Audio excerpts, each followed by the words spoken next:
Vamos precisar de um funil, um copo de álcool com corante, uma garrafa PET e um canudo colado na tampa dela. Para fazer o experimento, primeiro colocamos o funil na garrafa PET e depois colocamos o álcool com corante dentro dele, de preferência com cuidado para não derramar na mesa. Após derramar todo o líquido no funil, espere-o descer e retire o funil. Após isso, adicione a tampa com o canudo e feche bem até que fique bem preso e firme, assim como é mostrado no vídeo. Após isso, pegamos nosso termômetro e giramos sobre uma vela, percebendo que com o aumento da temperatura, o termômetro realmente subia. Após isso, colocamos o termômetro sobre um prato de água fria e percebemos que o álcool ia baixando conforme a temperatura do termômetro ia caindo.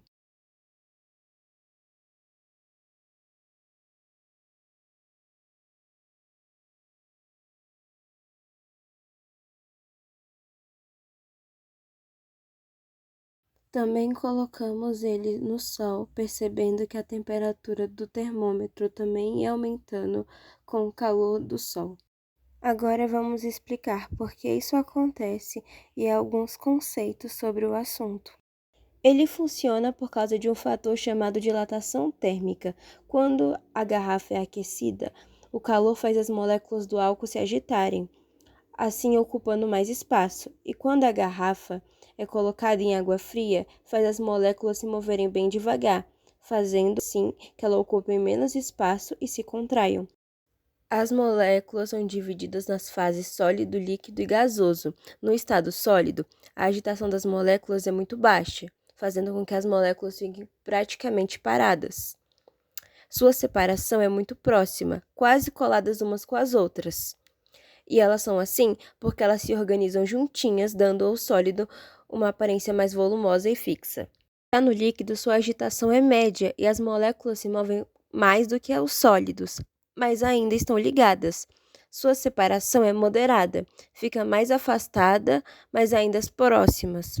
Elas são assim porque elas deslizam umas sobre as outras, por isso o líquido é mais volumoso e fixo, mas com forma variável, cabendo em recipientes. Já o gasoso, sua agitação é muito alta. As moléculas se movem rapidamente em todas as direções. Sua separação é grande e elas estão bem afastadas umas das outras. Elas são assim porque as moléculas se agitam muito e são separadas. Os gases não têm forma e nem volume fixo. Metais sólidos em geral, quando aquecidos, se dilatam e quando resfriados se contraem. Os gases, quando aquecidos, se expandem e quando resfriados se contraem. Líquidos, quando aquecidos, se dilatam e quando resfriados se contraem. E com exceção da água que se expande ao congelar. Essas mudanças acontecem porque a temperatura altera o movimento das partículas. O diagrama das fases da água é um gráfico que mostra como o estado físico da água, sólido, líquido ou gasoso, varia conforme a pressão e a temperatura. Ele é fundamental para entender transições de fase como fusão, ebulição e sublimação. Principais regiões do diagrama. 1. Sólido. Região onde a água está na forma de gelo. Ocorre em baixas temperaturas e pode existir em diferentes formas, cristalinas dependendo da pressão.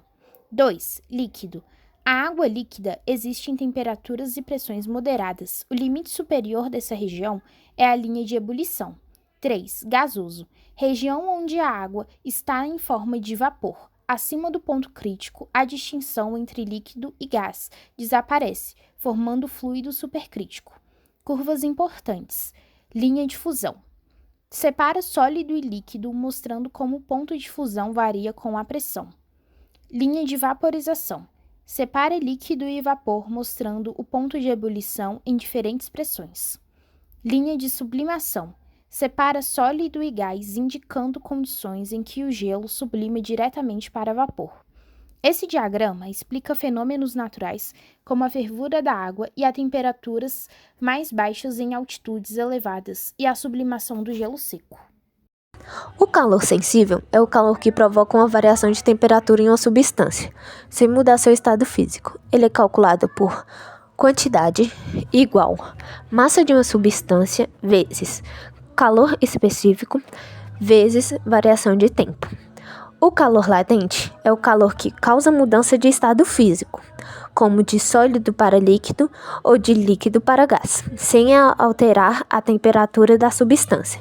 Ele é calculado por quantidade igual massa de uma substância vezes latente. Resumindo, o calor sensível altera a temperatura. O calor latente altera o estado físico, mas a temperatura permanece constante.